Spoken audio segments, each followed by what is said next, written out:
Manifestation is actually easy as fuck. All you need to do is just to think like the universe instead of thinking like a human being. You see, us as human beings, we have this natural tendency to externalize our power on the outside world. We think that the outside world is something greater than us.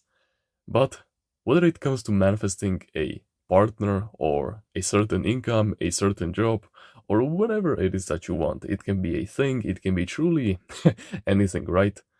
It all starts within. And that's because I know, I've been there. You externalize your power to physical things over the mental ones. But you actually need to realize that your definition of having is actually fucked up right now. And that's exactly what we're gonna fix today. Because when you think about it, you truly don't want anything physical for the physical thing itself. If we were to break it down to its most minute detail, to its most primitive part, we would actually figure out and we would actually see for ourselves that you only want the physical thing for the mental and the emotional state that you think you would be in once you actually get it in the first place. And that's something very deep because extrapolate this to truly anything, whether that is food, whether that is a drink, whether that is a trampoline, whether that is, I don't know, anything that can help you in life. It all gives you some kind of a certain feeling, a certain emotional and mental state that you aren't experiencing right now. You want a vacation because you want to feel at peace. You want to feel loved. You want to be feeling taken care of, right? Of course, sure, you still want to visit those nice places, but that's because you want to feel like you're looking at something beautiful. It all is about the feeling and the thoughts. It's literally all you. The reason why you desire anything, particularly, is because it will put you into a different vibrational state that you're not experiencing right now. And when I say vibrational, I mean a combination of mental and emotional. So that's how you need to truly think. Because before anything can exist physically, it must first exist vibrationally. And when the universe sees you obsessing about a physical thing, like money, for example, or that nice gal down the street, I don't know, it can be truly anything. It is like, why the fuck do you want an illusion? And let me put it like this. Because you see, first of all, our eyes can only perceive 0.0035% of the entire electromagnetic signals. Yes, believe it or not, you can look this up for yourself. Your eyes do not see reality. They only take in electromagnetic signals and they send them to your brain, where an image is created of what your brain thinks it is seeing based on your level of consciousness. And this doesn't just stop with your eyes. It actually goes and actually is applied in every single one of your sensory inputs, whether that is hearing, whether that is touch, whether that is taste. It can be truly anything. Every single one of those. Your brain just takes in inputs that travel through your nervous system, and then your brain often fills in the blanks of what it thinks it is receiving. So, yeah, reality is truly just an illusion, and that doesn't mean that it is not real. What I'm saying is that it is not what it makes itself out to be. Because, believe it or not, we actually live in vibrations. Yeah, and those vibrations vibrate at different rates. I believe I read this in the book Mental Alchemy. It is a very good book. And it is said that at different rates of vibrations, things look different.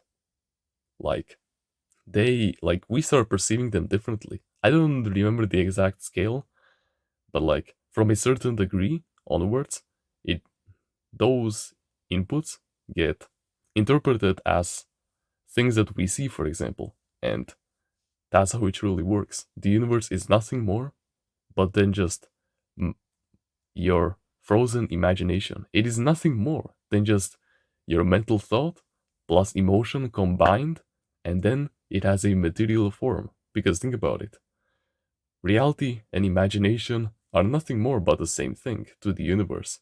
They might appear separate, but they are exactly like steam and ice. They might appear separate, they might appear to be different, but it's still H2O. It's still water. It still is the same substance. You're just perceiving it differently. And the same thing is with your imagination and your physical reality that you're perceiving right now with all 5 of your physical senses. This is something very interesting when you actually think about it.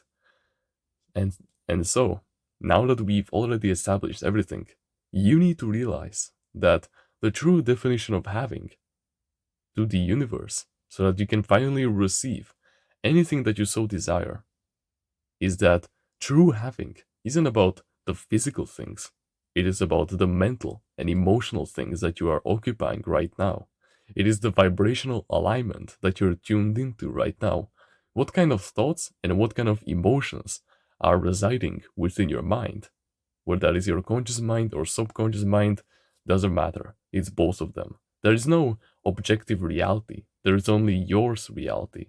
So when someone goes to tell you that the economy is shit, that there are no jobs out there, and everything is going down and it's horrible, then if you accept that as a fact in the reality, then it will get projected back to you, because there are no truths in the reality other than what your subconscious mind accepts as true. And so, therefore, manifestation, according to my favorite manifestation teacher, Nero Knowledge, is internally shifting to a degree to which you are no longer emotionally dependent upon seeing reality change. Internally shifting, meaning mental and emotional states. Shifting to a degree to which you are no longer emotionally dependent on reality change. Reality meaning physical reality. Manifestation is entirely a mental game, because think about it.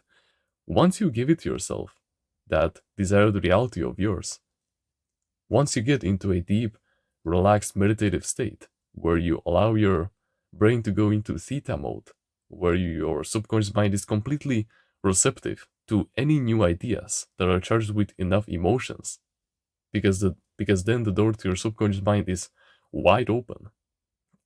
If you allow yourself to reside in a scene that reflects your desired reality, where you're experiencing it from first person, and you allow yourself to dwell in those emotions as much as possible, then you won't need to see it, without, as within, as without. You only want that reality because you think it would give you a different mental and emotional state. So you need to give yourself that mental and emotional state right now.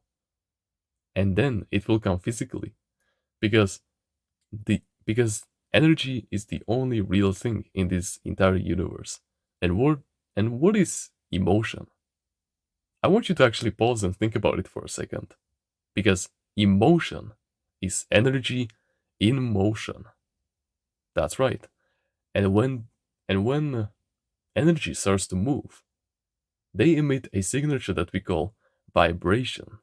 And like we already said earlier, these vibrations can take different forms. That is determined based on how fast they are vibrating at.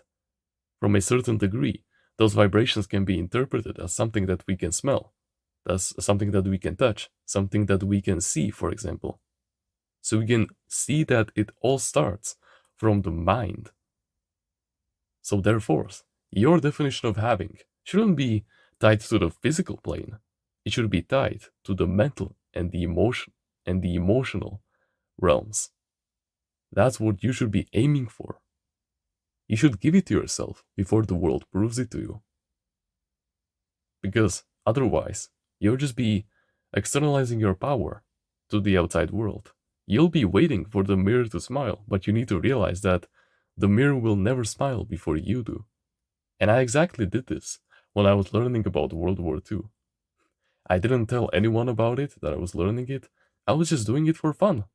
And after a while, I got so good at it. And I gave it to myself mentally on such a degree that I didn't even need anyone physically to prove it to me, because I was learning so much that shifting internally just happened passively pretty much, because I knew that I was good at it. And so I already gave that desired reality to myself. And then I remember that, like, I don't know, 7 years ago probably, we went into this hotel and they put us into a kids' corner, my parents, and we had to stay there. And yeah, those caretakers that were over there, they were asking us, about our interests, and they were doing certain activities with us, to have fun, to pass the time. And one of them asked me, specifically what I like to learn about. And I told her, oh yeah, the universe, you know, history and all of these things. And I started talking to her about World War II. And she was so surprised by how much I actually knew about it. That at such a young age, when I was just like 11 or 10 years old, that I already knew so much about it that I could speak fluently about it for like a whole hour if I wanted to. It truly caught her off guard. And this is the true power of manifestation. You need to adopt the mental state of already being that reality before the world proves it to you. Just that's the game. You need to have it before you can physically have it. So yeah, that's the game. Oh, and by the way, if you're interested about learning more about manifestation and about all of these good timeless lessons that will serve you forever, no matter the generation, then you can check out my Timeless Reader's Mindsets. First link in the description. But, of course, no pressure. It is just something that if you really enjoy my content and you grow to like me, then you can spend some money on it. Why not? So yeah, thank you very much for watching this video. Go apply it and shift internally, brother. And just live in the end right now as if it was already here. Give yourself that joy, that peace, that love, and yeah, I'll catch you later.